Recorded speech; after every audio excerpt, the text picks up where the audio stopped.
Hi friends, how's it going?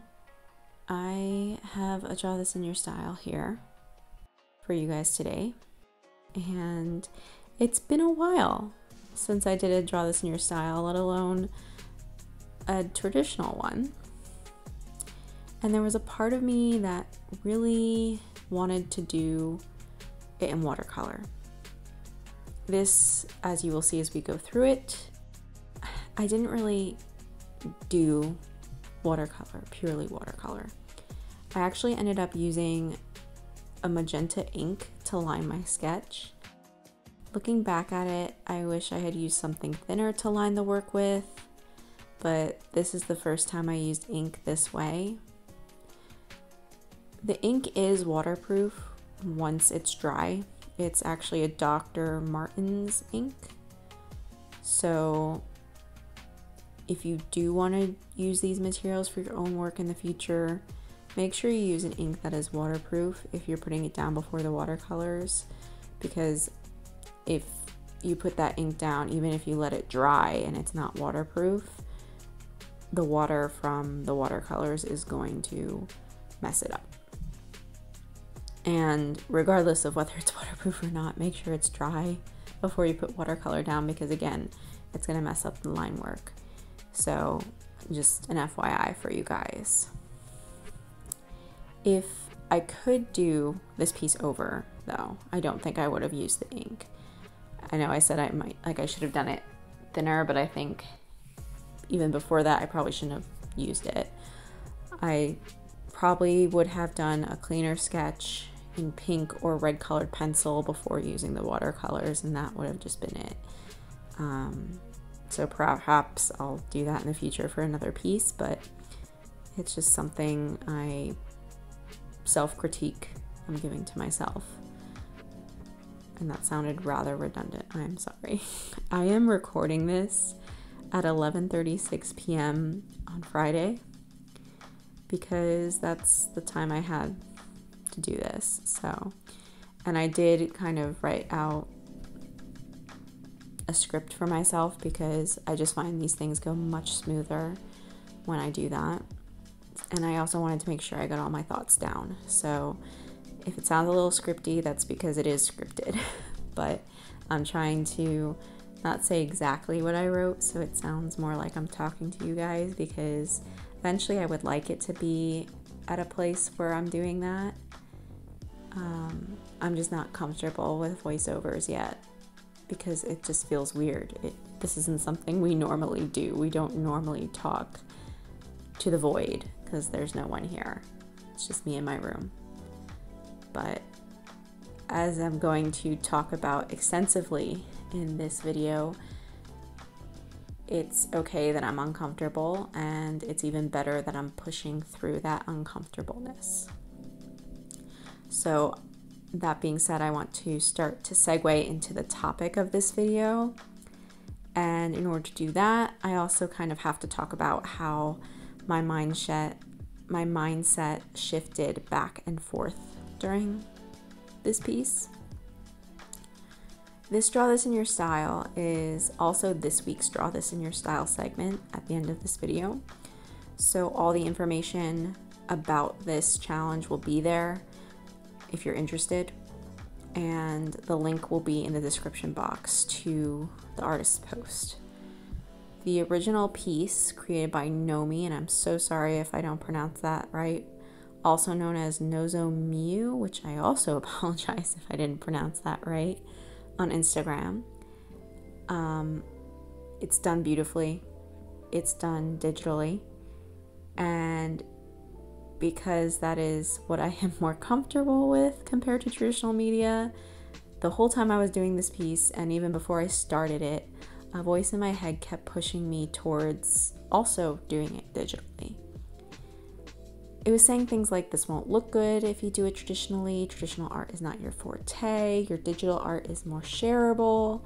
You've done maybe 2 or 3 pieces in watercolor before and you were never satisfied with them. And I could go on. But the stubborn side of me, and for those of you who believe in astrological signs, I am a Taurus. the bull sign, I was very adamant about doing this piece in watercolor for a couple reasons. I wanted to get more comfortable with watercolors because I just think they're gorgeous, especially when used properly, and if it's done by a master. Like, watercolors can be so beautiful. And I also, it's not just watercolors either. Like, I want to get better at using more traditional media. And it's not because I hate digital art. I don't. I enjoy doing digital art. It's just, I also enjoy doing traditional art, and I would like to be more comfortable with it as well. But I also, and I don't know why, but when I first looked at this Draw This in Your Style and decided that I wanted to do it, it was like screaming watercolor at me. Like, have you guys ever had that where you start a piece or you come up with an idea for a piece and you know it has to be in a very specific medium, like it can't be in any other medium? That's what this was to me. And the original is done digitally. It's done beautifully digitally. I'm not saying that it shouldn't have been.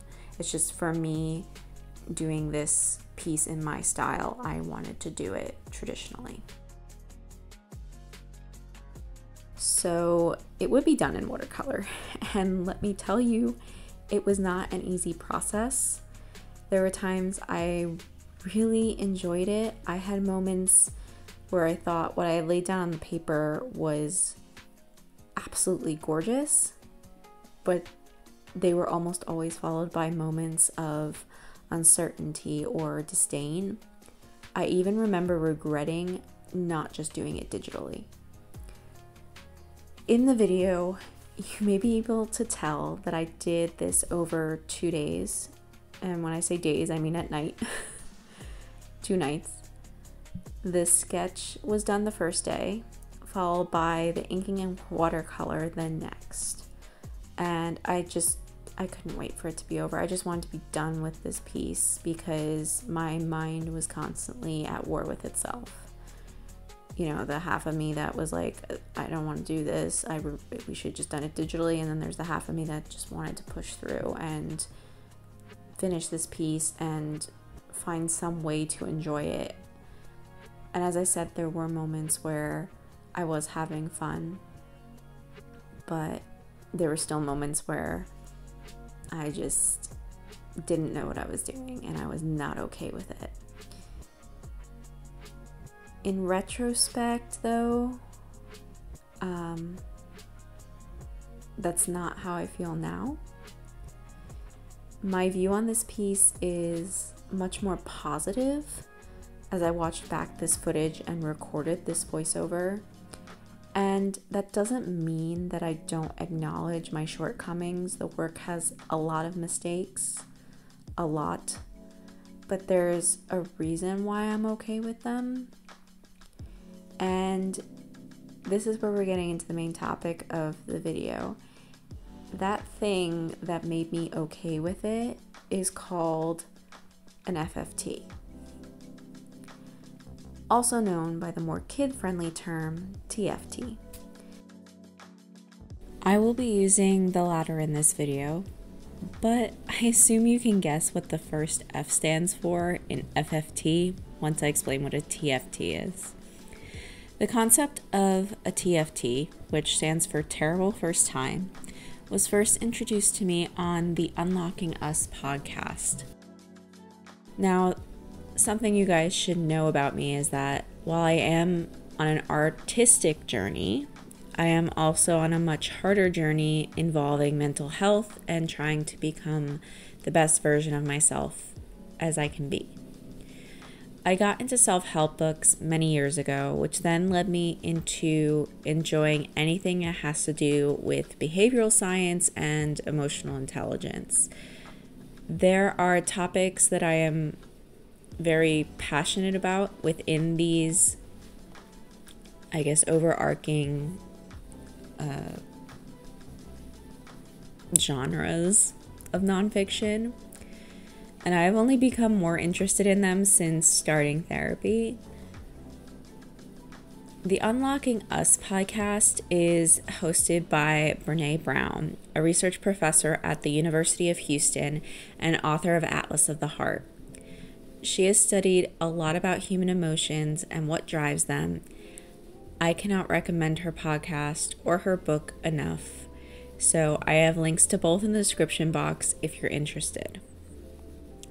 In the very first episode of her podcast, which by the way, was released in March of 2022, just as the pandemic was getting pretty bad here.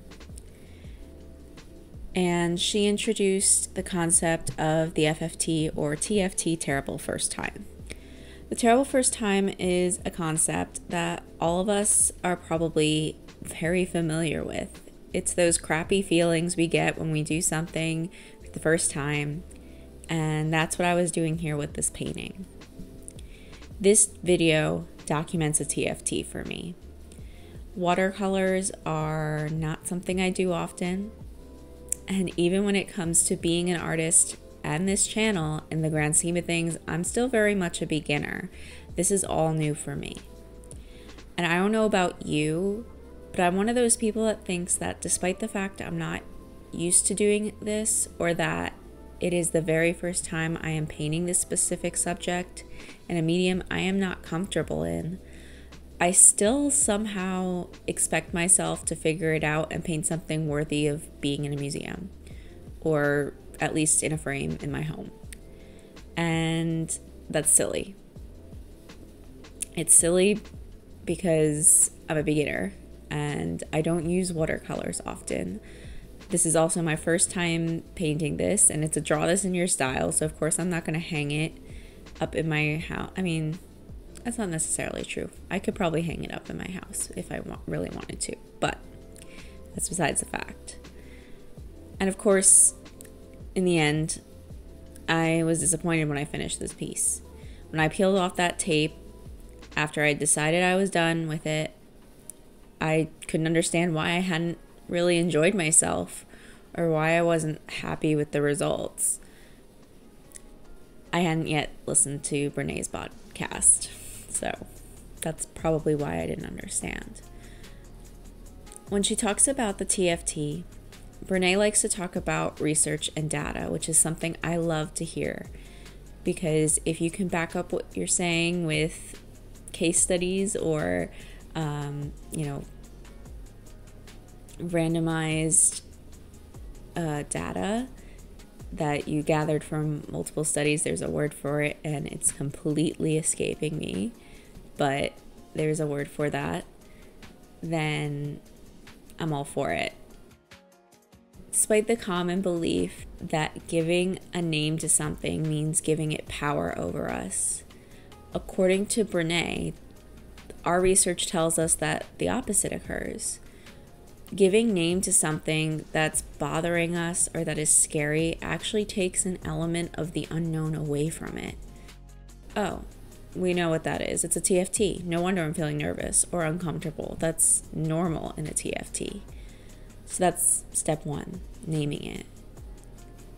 Step 2 and 3 are managing our expectations around it and giving ourselves a bit of a reality check.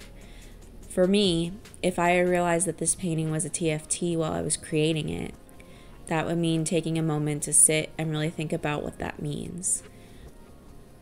For one thing, as I said earlier, I'm not comfortable with watercolors because I don't have a lot of experience with them. So it's safe to assume that I'm probably going to be uncertain throughout most of this process. Also, because this is my first time in a long time painting with watercolors and lining this sketch with ink, it's probably not going to come out the way I imagine it would. And that's just reality. That's my reality check. Brene quotes Anne Lamott in her podcast, and this quote, it's so true. Expectations are just resentments waiting to happen. So by managing our expectations, the chances of resentment occurring are minimized. And that's why looking back at this painting, I'm not as upset by it or the mistakes I see. It was a TFT, a terrible first time. Of course, it's not going to be a masterpiece. Now, I could have run away from doing this traditionally. There were multiple points throughout the process I was considering abandoning it and starting it digitally. And what if I had done just that? Sure, I would have avoided the uncomfortableness that comes with being in a TFT, but watercolors would always be that to me. A first time in a long time, or a first time doing this technique with them, because I'm not giving myself chances to improve or to get used to using watercolors and how they work. I'd never learn, which is why it's important to get used to being in TFTs. It's okay to be in them. It's okay to be a little uncertain in something. In fact, I would not be talking to you guys right now if it weren't for the fact I kept putting myself in TFTs. It's part of growing as a person, and in this case, as an artist, a YouTuber, and a small businesswoman. We have to have first times for a lot of things in life, and to run away from them would mean ignoring a golden opportunity. So this week, I encourage you guys to put yourself into a TFT. It can be a small one. It doesn't have to be, something crazy. And maybe listen to Brene's podcast before you do it, just because she explains it so well, and she provides examples, and she goes into better detail about how to handle one than I do. So I have some suggestions for you guys. You can maybe use a medium you've been wanting to try but hesitate to, which is what I did here. Or perhaps you've been wanting to draw or paint a specific subject that seems too daunting. Maybe all you paint or draw are landscapes or people, and it's time to try the opposite, Start that Instagram account or YouTube channel so you don't kick yourself a year from now asking why you didn't start sooner. That's a lot of the feeling. That's exactly how I felt when I started my YouTube channel. I was like, why didn't I start this years ago? Share your art for the first time. Just post a picture of it on Instagram, or if you're too scared to share it with the internet, share it with your friends or your family, or someone who is a supportive, positive person in your life.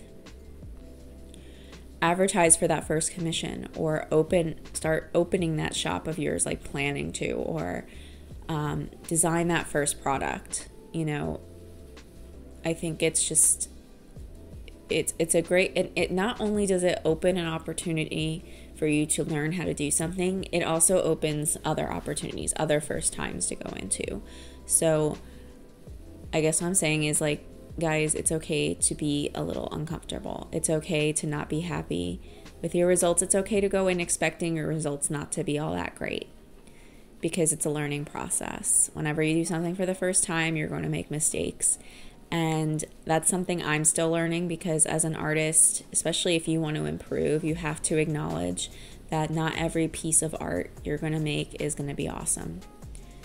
And that's something I've been struggling with as a perfectionist, type A, oldest sibling personality. I like my things perfect. I like exactly what I see in my mind to be on the paper, and that doesn't always happen. And because of that, I have hesitated in making art before, because I was too afraid to not like the outcome of whatever I was going to be drawing or painting. And that has stolen learning opportunities from me. I have prevented myself and stunted my own growth as an artist for fear of not being perfect. And that's not good. Or for fear of not being uncomfortable, rather. I don't want to be uncomfortable. I don't want to be using a medium I don't feel like I could create a masterpiece with. And even my digital art, I'm not going to say I create a masterpiece with, but I just feel more comfortable with digital art because you know, it's easier to erase something. The paper doesn't like, you know, it's not paper. So if I erase something on paper, you're still going to see some like graphite marks or something, even no matter how much you erase, like unless I drew very light. So know that you're going to be a little uncomfortable if you try something new. That's normal. And remember the steps. Manage your expectations and give yourself a little reality check. Recognize that you might fail. And again, I'm going to say that's okay. That's okay even the second, third time, and so on until you get it right. Sometimes we don't learn all the lessons we need to learn the first time around because there's too many of them, you know? So you have to recognize that too. And sometimes the second time you do something, something else arises, and you know, something that didn't happen the first time, and now you're like, oh, here's another thing I have to take into account. So just, it's okay. Take a break if you need to, and do try to be kind to yourself. The best way to do that, and I know this might sound a little weird, is to picture yourself as a child that's picking up a pencil or a brush for the first time. They just finished whatever it was they were creating, and look up at you, adult you, with wide smiling eyes. They're presenting it to you, this first artwork of theirs, and they're looking at your reaction. They're looking at your face, trying to judge what you think of their art. And would you tell them that what they put on the paper or canvas was terrible? Because I'm telling you, I don't know if you've ever seen a kid's first drawing, or like a 3-year-old or a 2-year-old's drawing. It's not, they're not Picasso. They're not, you know, well, I mean, they're probably more Picasso than like a Rembrandt or something. You know, they're not a master. I mean, they're not, most of the time they're not a prodigy. But would you tell them that? Probably not. Because a part of you knows that if you tell that child, oh, your art is terrible, you're going to stop them from ever making art again. And we've all had people like that in our lives, I feel like. Art teachers, parents, friends, other authority figures in our lives telling us that we shouldn't be making art, or that our art sucks, or that this style is not a style that's going to do well if you want to make money. And remember how you felt. Like, you wouldn't do that to a child. And why would you do it to yourself? Because this is new territory for you too. This is a new thing. Anatomy. When you first study anatomy, that whole thing is like, no wonder you hate anatomy. Anatomy is like so many like so much new stuff. So many new things. I know anatomy from a medical perspective. I've never drawn it. I don't know artistic anatomy. But even still, it's going to be new for me. And that's why like gesture drawing scares the crap out of me, because I never like how my gestures come out. I don't like drawing from live models, because 9 times out of 10, I'm in a class or I'm in a room with a bunch of other people who've been doing it for so much longer than me. And I have no one to blame but myself, except for an age thing, because if they're a lot older than me, then I can't help that. But if they've been doing it for 5 years, I could have been doing it 5 years ago too. So, you know, they don't come up to me and tell me, like, because when they walk around, like sometimes they walk around, they look at what everyone drew of the pose, and no one tells me, oh, this is shit, you know, because they know I'm a new artist, you know, they know I'm less experienced than them. And why would you crush that in someone when it's obvious they are new? You know, they have a desire to learn, they have a desire to get better. So don't do that to yourself. And I want to finish this little spiel by saying I'm not perfect. There are times I forget about the kid and I just see myself as an adult and I just wish I was a better artist. I wish I hadn't made certain decisions that I had made when I was younger to keep me from improving and pursuing my art. And I can get very mean when it's just me, myself, and I. Especially adult me. Adult me with adult me, it's just not a good situation. And it's something I'm currently working very hard at changing, because I don't want to be that art teacher or parent or friend or other authority figure talking down on some beginner's art.